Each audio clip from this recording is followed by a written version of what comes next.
विश्व में जब पोलराइजेशन एक नया एजेंडा बनी हुई है विश्व के कई इलाका में, केवल भारत इससे प्रभावित है ऐसा नहीं है, भारत इसमें प्रभावित नकारात्मक दृष्टि से कोई नहीं हो पाएगा।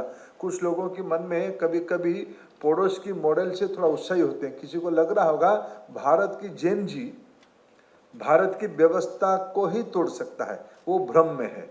भारत की जेन जी भारत की अस्मिता, भारत की स्वाभिमान, भारत की दार्शनिक तत्वों के साथ सदैव जुड़ा है, तो निरंतर रहेगा, जिसके बारे में स्वामी विवेकानंद वाननेस के बारे में कहा है।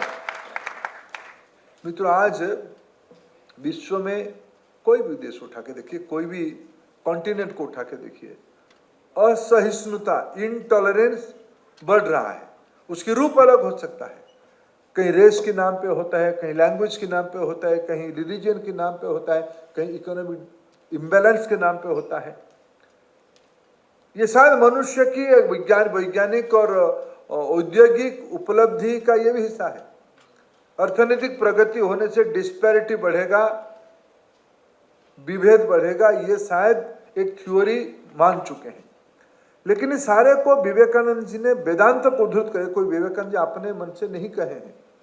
39 साल की आयु में विवेकानंद जी ने भारतीय साहित्य, समाज, सभ्यता को दर्शन करते हुए, आत्मसात करते हुए, वेदांत और उपनिषद को आत्मसात करते हुए उसको उन्होंने प्रैक्टिकल वेदांत के इंटरप्रेट किया है। और उसमें समाधान क्या दिया है?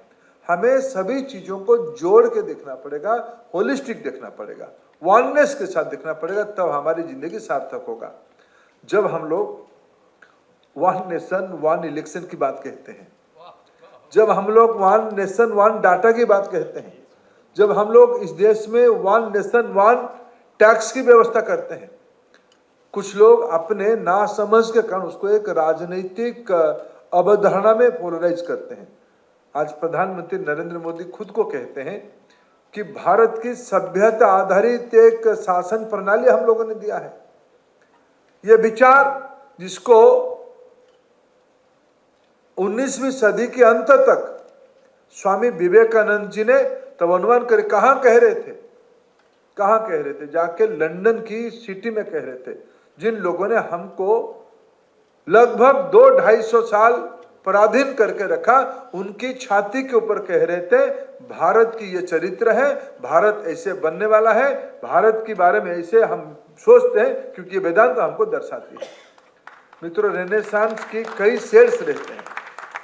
मैं आज हमारी दोनों युवा लेखक और लेखिका दोनों को, मैं दोनों के बारे में 2 शब्द कहना चाहूँगा।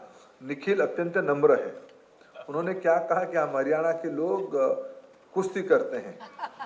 निखिल तो हम सबको मानसिक कुश्ती में काम पे लगा दिए, लिविंग द विवेकानंद वे। इससे बड़ा पंचलाइन क्या हो सकता है? उन्होंने एक अपना आध्यात्मिकता और वैचारिक प्रतिबद्धता, बौद्धिक प्रतिबद्धता की नम्रता के साथ उन्होंने एक विशेष स्वामी जी के प्रति अपना समर्पण की बात कही है। मैं उनको बधाई देता हूं इस कम उम्र में इस महत्वपूर्ण प्रयास के लिए। अनन्या को तो अनन्य ही है, मैं उनको कभी मिला नहीं था। मेरे मित्र Avnish Awasthi, ever joyful, ever energetic. कभी मैं अवनीश जी को कई रूप में देखा है, कई विकट परिस्थिति में देखा है, कई चुनौतियों में देखा है, लेकिन हम लोग तनाव में आ जाते थे। अवनीश जी कभी किसी विषय में तनाव में नहीं आते थे। अवनीश जी समाधानी व्यक्ति है, पॉजिटिव सोचने वाले व्यक्ति हैं और लंबे सोचने वाले व्यक्ति हैं। उनकी व्यक्तित्व की छाप अनन्या के ऊपर है, ये झलक ही रही है। उससे बड़ी बात है, उनकी माँ कौन है? उनकी माँ भारत की सभ्यता की जीती जागती एक एम्बेसडर के रूप में जो देश दुनिया में हमारी सभ्यता को प्रेरित करती है, उनकी माँ है डॉक्टर मालिनी अवस्थी जी। ऐसे योग्य व्यक्ति, माँ पिताजी की संतान कैसे देश को कंट्रीब्यूट ना करे। काम करती है पोषण के बारे में, बच्चों की न्यूट्रिशन के बारे में। हमारे देश में न्यूट्रिशन एक चुनौती है। विवेकानंद ने कहा है, सारे काम छोड़ दो, सारे देवा देवियों को पूजा छोड़ दो, फुटबॉल खेलो, खेल के मैदान में आओ। तब जाके देश बड़ा होगा, युवाओं के मन में साहस आएगा। विवेकानंद जी ने फियरलेसनेस के बारे में कहा है, बेटी हमारी काम करती है, देश के बच्चों को 21वीं सदी में कम से कम न्यूट्रिशन की चुनौती से गुजारना ना पड़े, इस विषय में अनन्या काम करती है। लेकिन ये काम करने की प्रेरणा कहां से आई? अगर विवेकानंद को ना पढ़ती तो शायद ये काम ना कर पाती, मेरे को ये लगता है। मैं उनको भी धन्यवाद देता हूं, उन्होंने पहले काम किया। कई लोग पहले विद्वता दिखाते हैं, रिसर्च लिखते हैं। हमारे देश में मैं शिक्षा मंत्री हूँ, मेरा हमारे अक्सर एक डिस्प्यूट चलता है हमारे प्रिय मित्र योगेश सिंह जी से। योगेश जी, हमारी देश की जो रिसर्च होती है, प्रधानमंत्री जी ने वहाँ डिटरमाइंड है उस रिसर्च की प्रणाली को बदलने में। हमारी रिसर्च ज़्यादातर पेपर के ऊपर है। आज हमारी देश की आवश्यकता है प्रोडक्ट।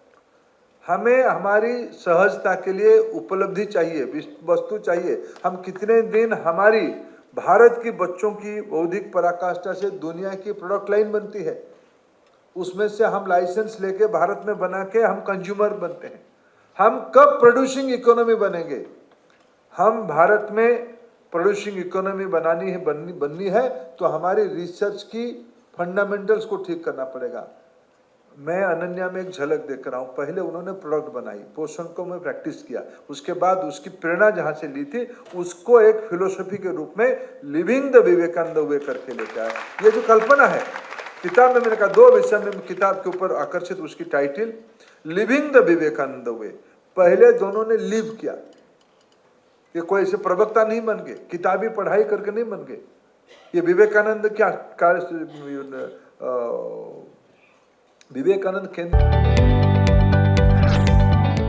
जदि आपंक आम भिडी भल लगा तेब आम चैनल को लाइक, शेयर और सब्सक्राइब करने को जमा भी भूलु नहीं।